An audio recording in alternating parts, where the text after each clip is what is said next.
Hello student, अभी हमने previous lecture के अंदर दिसंबर 2013 का पेपर देखा। Now we will jump on the June 2014। उसके एमसीक्यू पे हम फोकस करें। ओके, फर्स्ट एमसीक्यू क्या है कि डिटर्मिनेंट हमको पूछा है 1 log x base y and log y base x 1 is equal to blank. Okay, तो क्या होगा? तो डिटर्मिनेंट के लिए वी नो दैट क्या करते हैं हम? Cross multiplication. तो सिमिलरली वी अप्लाई हियर, तो ऐसे मल्टीप्लाई करने का होता है ऐसे और बीच में माइनस। तो 1 into 1 इज व्हाट 1 माइनस इसका मल्टीप्लाई करते तो क्या हो जाता है log y base x into log x base y। समझ में? 1 into 1 is 1 minus log y base x into log x base y। Okay, तो अभी इसका आंसर क्या आएगा? तो अगर हम यहाँ पे देखते हैं, तो अगर यहाँ पे चेंज ऑफ बेस से अप्लाई करते हैं तो log y upon log x into यहाँ पे log x upon log y। तो ये log y cancel, log x cancel, तो क्या बचा 1 माइनस 1। तो 1 माइनस 1 इज 0। तो हमारा आंसर क्या है फर्स्ट का 0। जो भी ऑप्शन है एबीसीडी में से वो आपको डिस्प्ले करना है। समझ में? कुछ है नहीं, सिर्फ यहाँ पे क्रॉस मल्टीप्लाई करके यहाँ पे चेंज ऑफ बेस अप्लाई करो। यहाँ पे कौन सा रूल अप्लाई किया मैंने? Change of base. Change of base apply करो और बाद में क्रॉस में वो कैंसिल हो जाएगा, तो आपका आंसर आ जाएगा। इसके बेस पे आपको कुछ भी पूछ सकते हैं। आपको यहाँ पे प्रैक्टिस के लिए मैं यहाँ पे दे दे रहा हूँ 1 log 9 base 7 log 7 base 9 1 is equal to क्या आता है? देखो another one like this 1 log 4 base 3 log 3 base 4 1 ऐसा दे सकते हैं। ओके, बाद में ऐसा भी लिख सकते हैं 1 log a base b log b base 1। इसका आंसर क्या आता है? यानी याद रखना है यहाँ पे जो दो एलिमेंट है वो इंटरचेंज करके यहाँ पे रखेंगे और यहाँ पे 1, तो राइट। तो इस तरह वो कैंसिल हो जाएगा, तो 1 आएगा और 1 माइनस 1 0 हो जाएगा। ओके, तो यहाँ पे ये एमसीक्यू के अंदर लॉगरिथम का भी यूज हो गया है। हाँ, तो ध्यान रखना। तो ये आपको प्रैक्टिस के लिए मैंने 3 सम दिए, आपको वो कंप्लीट करना है। ओके, चलो आगे देखते हैं।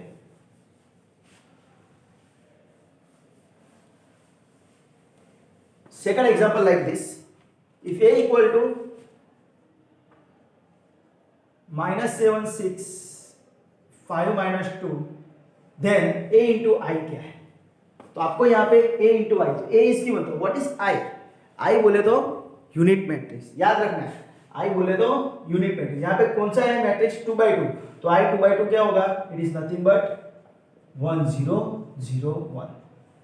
ओके, तो आपको a इंटू आई पूछा है, तो a इंटू आई करेंगे हम। तो a into I is what? -7 6 5 - 2 into I बोले तो ये रहा 1 0 0 1। तो हमको पता है मल्टीप्लिकेशन कैसे होता है, फर्स्ट रो फर्स्ट कॉलम। तो कैसे होगा? -7 into 1 -7 6 into 0 is 0 -7 into 0 is 0 6 into 1 is 6। Okay, बाद में फर्स्ट रो का काम खत्म, we will jump to the second. तो 5 into 1 is 5 -2 into 0 is 0 5 into 0 is 0 -2 into 1 is -2। तो अगर हम आंसर देखते हैं तो क्या आता है? It is -7 6 5 -2। तो अगर हम देखते हैं तो हमारा ये ओरिजिनल मैट्रिक्स ही मिल रहा है। तो a into I is nothing but what? a।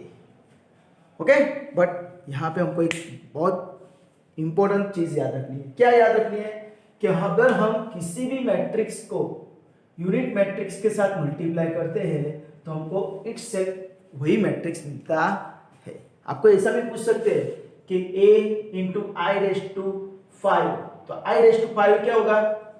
आई ही होने वाला है, तो a into I is a।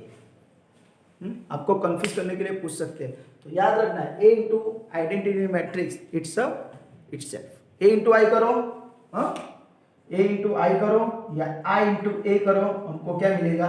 यही मिलेगा। तो ये चीज ऑलवेज आप याद रखना। क्या? कि आइडेंटिटी मैट्रिक्स के साथ किसी भी मैट्रिक्स को मल्टीप्लाई करते हैं तो हमको वो ओरिजिनल मैट्रिक्स ही मिलता है। यानी आपको ये प्रोसेस करने की कुछ जरूरत नहीं है, आप डायरेक्टली यहाँ पे आंसर लिख सकते हो a into identity matrix is equal to a। Okay, चलो ठीक है। तो ये चीज याद रखना और ये चीज भी याद रखना, आई रेज टू एनी नंबर, हाँ तो आई ही होता है। हाँ आइडेंटिटी मैट्रिक्स के ऊपर कोई भी पावर होता है तो आइडेंटिटी मैट्रिक्स ही मिलता है। चलो आगे आते हैं। तो मैं आपको जो एमसीक्यू है उसके बेस पे दूसरे भी कुछ कॉन्सेप्ट होते हैं वो भी आपको मैं बता रहा हूं, तो वो नोट कर लेना। ओके चलो, if A equal to -8 4 -6 3 then A inverse क्या है? तो we know that what A inverse का फॉर्मूला क्या आता है, 1 upon determinant of A into adjoint of A, we know that. हाँ ये फॉर्मूला याद रखना है। तो फर्स्ट स्टेप इस क्या है, डिटर्मिनेंट वैल्यू फाइंड करो। तो डिटर्मिनेंट क्या आएगा, -8 4 -6 3, तो -8 into 3 is a -24, -6 into 4 is a -24, right. तो -24 माइनस प्लस, तो आंसर क्या है 0। तो यहां पे तो डिटर्मिनेंट का आंसर 0 आ रहा है, तो लिखने का here determinant of a is equal to 0, therefore A inverse is not possible, यानी यहां पे क्या आएगा, नॉट पॉसिबल। समझ में आया? तो ये चीज आप ऑलवेज याद रखना, अगर डिटर्मिनेंट की वैल्यू 0 आती है तो ए इनवर्स पॉसिबल होता नहीं है। अदरवाइज डिटर्मिनेंट अगर 0 नहीं आता है तो क्या करना है आपको, उसके बाद आपको एडजॉइंट फाइंड करना है। एडजॉइंट के लिए वी नो दैट क्या करना है, ये दोनों को इंटरचेंज करना है और ये दोनों की साइन चेंज करनी है। ओके और बाद में उसको फॉर्मूला के अंदर सब्स्टिट्यूट करके आंसर मिल जाएगा। बट यहाँ पे डिटर्मिनेंट की वैल्यू 0 आ रही है, that's why A inverse is not possible. ये चीज ऑलवेज याद रखना। ओके सेकंड थिंग आपको बता देता हूँ कि डिटर्मिनेंट की वैल्यू अगर 0 है तो is called what, singular matrix. हाँ डिटर्मिनेंट की वैल्यू 0 आती है, if determinant of A equal to 0 then A is called singular matrix. हाँ सिंगुलर बोले तो गुजराती में कह दो असामान्य श्रेणी। हाँ असामान्य। ओके तो ये चीज ऑलवेज याद रखना। कभी कभी पूछते हैं कि इफ गिवन मैट्रिक्स है सिंगुलर तो कौन सी कंडीशन सेटिस्फाई होती है, तो डिटरमिनेंट का आंसर क्या आता है, 0 आता है। ओके चलो, तो यहाँ पे आप इनवर्स की ये फॉर्मूला के हिसाब से याद रखना। डिटरमिनेंट ढूंढना है, डिटरमिनेंट के बाद एडजॉइंट ढूंढना है, और यहाँ पे हमारा डिटरमिनेंट का आंसर 0 आता है, दैट्स व्हाई यहाँ पे वो नहीं होता है पॉसिबल, राइट। चलो हम एक और एग्जांपल ले लेते हैं जिसके अंदर डिटरमिनेंट का वैल्यू मिलता है। सपोज यहाँ पे मैं ले लेता हूँ 2 और यहाँ पे ले लेता हूँ सपोज मैं 1। ओके तो चलो अभी देखते हैं क्या होता है। तो आपका इनवर्स का कॉन्सेप्ट क्लियर हो जाएगा, राइट। तो डिटरमिनेंट ऑफ ए इज -8 1 -6 2, तो क्या हो जाएगा -8 into 2 -16 -6 -6 into 1 is a -6, तो आंसर क्या हो गया -16 + 6, तो answer is -10 which is different from 0। समझ में आया ना? देखो यहाँ पे 0 नहीं आ रहा है determinant. Okay -8 into 2 -16 -6 into 1 is -6 minus plus -16 + 6 is -10, तो डिटरमिनेंट का वैल्यू 0 नहीं आ रहा है, that's why A inverse is possible. तो आप हमको क्या करना है, second step adjoint of A ढूंढना है। This is first step, this is second step. Adjoint of A के लिए क्या करते हैं, तो क्या करते हैं डायगोनल एलिमेंट इंटरचेंज, यानी 2 ऊपर चला जाएगा -8 नीचे आ जाएगा। ओके डायगोनल एलिमेंट इंटरचेंज, विकर्ण करना शब्दों नहीं, अदला बदली करवानी। हाँ इंटरचेंज बोले तो अदला बदली, और ये दो एलिमेंट है उसकी साइन चेंज करो। 1 की जगह क्या कर देंगे -1 और -6 की जगह 6, तो दिस इज माय एडजॉइंट। और देयरफॉर ए इनवर्स का आंसर क्या आएगा 1 अपॉन डिटरमिनेंट। डिटरमिनेंट का आंसर कितना है -10 इनटू एडजॉइंट। एडजॉइंट कौन है 2 -1 6 -8, तो this is my answer, right. Right तो ये माइनस की साइन कभी कभी ऊपर भी लिख देते हैं, -1/10 2 -1 6 -8, तो दिस इज माय आंसर। तो इस तरह आपको इनवर्स मिल जाता है। ओके कोई डाउट समझ में आया? तो इनवर्स के लिए 2 स्टेप होते हैं, डिटरमिनेंट एंड देन एडजॉइंट। जो 2 मिलते हैं उसको फिर सब्स्टिट्यूट करो तो आपका आंसर आ जाएगा। ओके तो आपकी इसकी प्रैक्टिस कर लेना। चलो नेक्स्ट एमसीक्यू देखते हैं हम। ये डेफिनेशन भी याद रखना, कभी कभी पूछते हैं एग्जाम में सिंगुलर मैट्रिक्स का। चलो नेक्स्ट है कि if A equal to 1 minus 3 4 minus 2 1 2, then transpose क्या होता है? तो अगर हम देखते हैं तो हर एक पेपर के अंदर ट्रांसपोज का एक एमसीक्यू तो आया ही है। हाँ, तो ध्यान रखना ट्रांसपोज पे। हाँ, तो ट्रांसपोज के अंदर क्या होता है, जो फर्स्ट रो होती है वो फर्स्ट कॉलम कर देते हैं। तो फर्स्ट रो कौन है? 1 माइनस 3 4, तो 1 माइनस 3 4, सेकंड रो माइनस 2 1 2। तो this is my transpose. Transpose के लिए मैंने आपको बोला भी था क्या कि इसका जो ऑर्डर है, इसका ऑर्डर कितना है 2 क्रॉस 3, तो इसका ऑर्डर कितना आएगा 3 क्रॉस 2। देखो 3 रो 1 2 3 1 2 2 कॉलम। ऑर्डर भी कभी कभी एग्जाम में पूछते हैं, तो ये चीज आपको ऑलवेज याद रखना है। हाँ, और आपको मैं बोला था 2 इंटू 3 क्या मिलता है 6। What is 6? 6 is a number of element. हाँ, याद रखना, इसका मल्टीप्लाई करके आंसर 6 मत लिख देना। वो क्या होता है? Total number of element in a matrix. Okay, तो इस तरह आपके ये मेरे चारों चार एमसीक्यू यहाँ पे खत्म किए। ओके, कुछ भी डाउट है, कुछ भी क्वेरी है तो आपको मुझे कमेंट सेक्शन के अंदर कमेंट करके बोलना है। Okay, till enjoy, bye, take care, bye.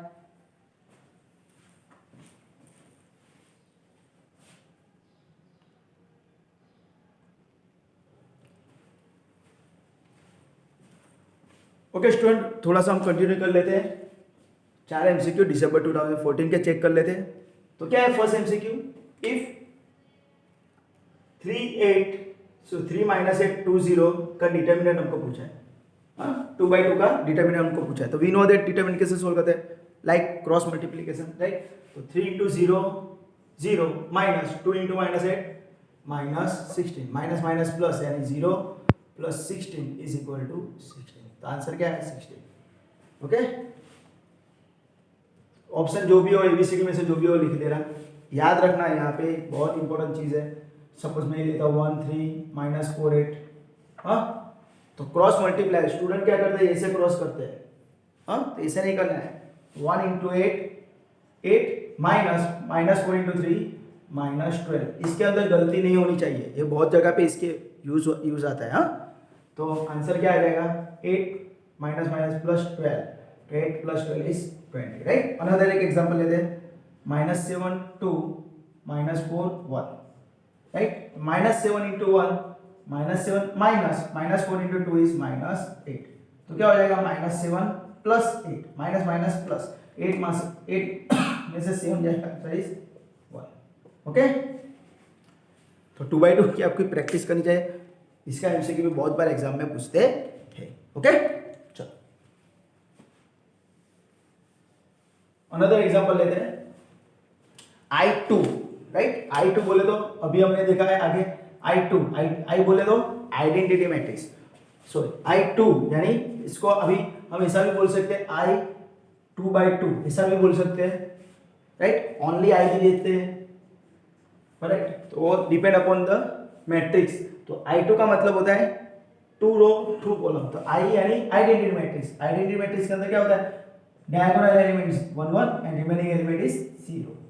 तो दिस इज माय I2। हाँ, तो याद रखना इस तरह ये बनेगा 1 0 0 1। ओके, अगर I3 पूछा है तो I3 बोले तो I 3/3, तो क्या आएगा 1 1 1, रिमेनिंग एलिमेंट इज 0। ओके, चीज क्या याद रखनी है? जो डायगोनल एलिमेंट है, diagonal element is 1 and remaining element is 0, तो उसको क्या बोला जाता है? Identity matrix. गुजराती में कहे तो एकम श्रेणी। ओके, चलो, तो ये कंफ्यूजन नहीं होना है, ये भी एग्जाम में बहुत बार पूछा है, तो ध्यान रखना। चलो नेक्स्ट पे देखते हैं। ऑर्डर ऑफ है ना 2 1 5 6 0 1, इसका ऑर्डर क्या आएगा? हमको ऐसा बोले order of this one. Order बोले तो गुजराती में कक्षा, कक्षा सो ऑप्शन। तो उसके लिए मैंने आपको बोला था क्या? रो को, है ना? पहले पूछने का भाई तेरे में कितनी रो है? तो 1 2 2 रो। कितनी कॉलम है? 1 2 3, तो 3 कॉलम। तो इसका ऑर्डर क्या हो गया? 2 cross 3, right? 2 cross 3 is not a multiplication, right? वो कार्टेशियन प्रोडक्ट होता है। तो ये याद रखना है। ये इसको मल्टीप्लाई करके हमको आंसर जो मिलता है 6, इट इज नथिंग बट क्या? Number of element. हाँ, સભ્યોની સંખ્યા, કુલ સભ્યોની संख्या, याद रखना, right. Total number of element अगर पूछते हैं तो ऑर्डर का मल्टीप्लाई कर देना और जो आंसर मिलता है उसको बोलता है total number of elements. And वो जो 2 क्रॉस लिखते हैं it is my order of a matrix, या तो फिर कक्षा श्रेणिकनी। ओके, चलो आगे जाते हैं। ये याद रखना, रो को कोरोना हो जाए, हाँ, रो क्रॉस क्रो, ऐसे रो क्रॉस को, तो हमको ऑर्डर मिलता है, ये चीज याद रखना, कंफ्यूजन ना हो जाए। जैसे रोको, मुझे मत रोको, ऐसे याद रखने का। चलो, now we to jump on the next. If a equal to 1 2 3 4, if a equal to 1 2 3 4, then what is a square? तो a स्क्वायर क्या आएगा? तो a square is nothing but a into a। हाँ, यहाँ पे 1 4 मत कर देना, 1 4 9 16। हाँ, एलिमेंट का स्क्वायर नहीं करना है, हमको क्या करना है? ए स्क्वायर, यानी ए इंटू ए। ए इंटू ए बोले तो 1 2 3 4 इंटू 1 2 3 4, इसे करना है। ये रॉन्ग है, ये नहीं आएगा ऐसा आंसर। हाँ, स्क्वायर नहीं करना है। तो चलो कैसे मल्टीप्लाई होता है? तो inverted, first row first column, first row first column, तो क्या आएगा? 1 इंटू 1 1, 2 इंटू 3 6। रो को पकड़ के रखने का, क्यों? सेकंड कॉलम बाकी है, तो 1 इंटू 2 2, 2 इंटू 4 8। ओके, अभी कोई कॉलम बाकी है नहीं है, तो इस रो को छोड़ देने का। Then jump on the another row. क्वाय वारा प्रति वारो तारा पची मारो, इसे याद रखने का। इस रो का काम खत्म हो गया, बाद में इस रो पे फर्स्ट रो और second row first column, 3 into 1 3, 4 into 3 12, बाद में this row and this column, 3 into 2 6, 4 into 4 16। तो आंसर क्या मिला? तो answer is 1 plus 6 is 7, this is 10, this is 15 and this is 22। This is my answer. Okay, 7 10 15 22। Okay, आपको यहाँ पे एक क्यूब भी पूछ सकते हैं। एक क्यूब है तो इसका मल्टीप्लाई इसके साथ करना है, a square into A, right. हम और एक और एग्जांपल ले लेते हैं तो आपका कॉन्सेप्ट क्लियर हो जाए। सपोज 1 2 3 4 की जगह मैं ले रहा हूं 1 1 2 0, तो क्या आ जाएगा? 1 1 2 0 इंटू 1 1 2 0। चलो कैसे मल्टीप्लाई होता है? First row first column, 1 into 1 1 into 1 1, 1 into 2 2, multiply करके ऐड करना है। बाद में this row and this row, 1 into 1 1, 1 into 0 0। Okay, बाद में 2 इंटू 1 2, 0 इंटू 2 0, 2 इंटू 1 2, 0 इंटू 0 0। समझ में है? 1 into 1 1, 1 into 2 2, 1 into 1 1, 1 into 0 0, 2 into 1 2, 0 into 2 0, 2 into 1 is 2, 0 into 0 is 0। हाँ, ऐसा जरा मैजिकल लगेगा, आपको प्रैक्टिस करनी पड़ेगी। हाँ, तो इसका आंसर क्या आ जाएगा? 3 2 1 2। This is my answer. Okay, तो आपको इसकी प्रैक्टिस के लिए आपको क्या करना है? कोई भी दो मैट्रिक्स ले लेनी है, उसके लिए प्रैक्टिस करनी है, राइट। तो यहाँ पे मैंने आपको दिसंबर 2014 का भी पेपर में जो एमसीक्यू है वो भी सॉल्व करके दिखाया, राइट। इसके बाद में दूसरे भी पेपर है, मई 2015 है, जनवरी 2016 है, जून 2016 है, जनवरी 2017 है, जून 2017 है, फिर 18 है, 19 है और 20 का भी पेपर है, राइट। तो आपको GTU की वेबसाइट पे से इसके पेपर मिलेंगे, तो आपको प्रैक्टिस करनी है। किसी भी एमसीक्यू में अगर आपको डाउट है तो आपको मुझे कमेंट सेक्शन के अंदर कमेंट करके बोलना है, ओके। और इसमें कुछ भी पता नहीं चला है तो भी आप मुझे कमेंट कर देना। अगर वीडियो अच्छा लगा है तो please like subscribe and share this video, okay. Till enjoy, bye, take care, bye.